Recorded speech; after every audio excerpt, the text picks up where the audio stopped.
Today, we are going to look at a real English review test from an A2 level class. We'll grade a few specific sections to master 3 concepts that often trip up English learners. We will start by looking at this movie review. When we talk about films, we naturally use a lot of adjectives, which makes it the perfect place to review some specific vocabulary rules. We have to choose between words ending in ing and words ending in ed. The rule is based on cause and effect. External things or events cause a feeling. They get the ing. People actually experience that feeling. They get the ed. Let's look at the text from our review. The special effects are causing a reaction, so they are amazing. But the loud music creates a negative feeling inside the viewer, so the viewer is annoyed. Getting this backward changes your entire meaning.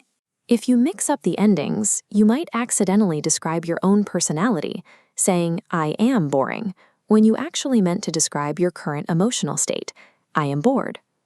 Now let's look at a section on professions. When describing jobs, many learners, especially native Portuguese speakers, naturally want to put the describing word after the noun. In English, the descriptive characteristic must come before the noun it describes. It is never a job difficult. It is always a difficult job.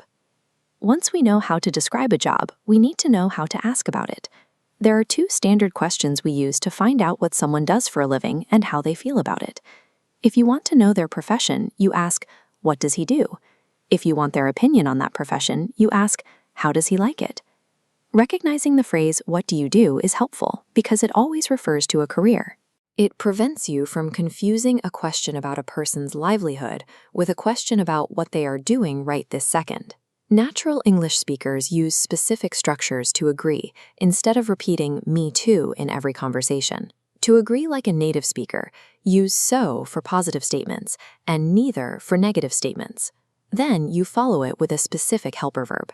Identify the helper verb in the original statement and mirror it in your response. If someone says, I don't enjoy horror movies, you locate the auxiliary, don't, strip off the negative, and drop it into your answer. Neither do I. The same rule applies to the verb to be. If a friend says, I am very tired, you pull that exact verb down into your response. So am I. Let's try one. How would you disagree with the statement, I can play the guitar? You have 5 seconds. You mirror the helper verb can, add the negative, and say, I can't. Matching the helper verb provides the structural symmetry found in natural English conversation. Now we have the pieces. Let's test them by applying all 3 rules, adjectives, word order, and agreement, to a single everyday conversation. Imagine you are texting a friend about different careers. Your friend texts, I think being a police officer is a tiring job. Notice the structure.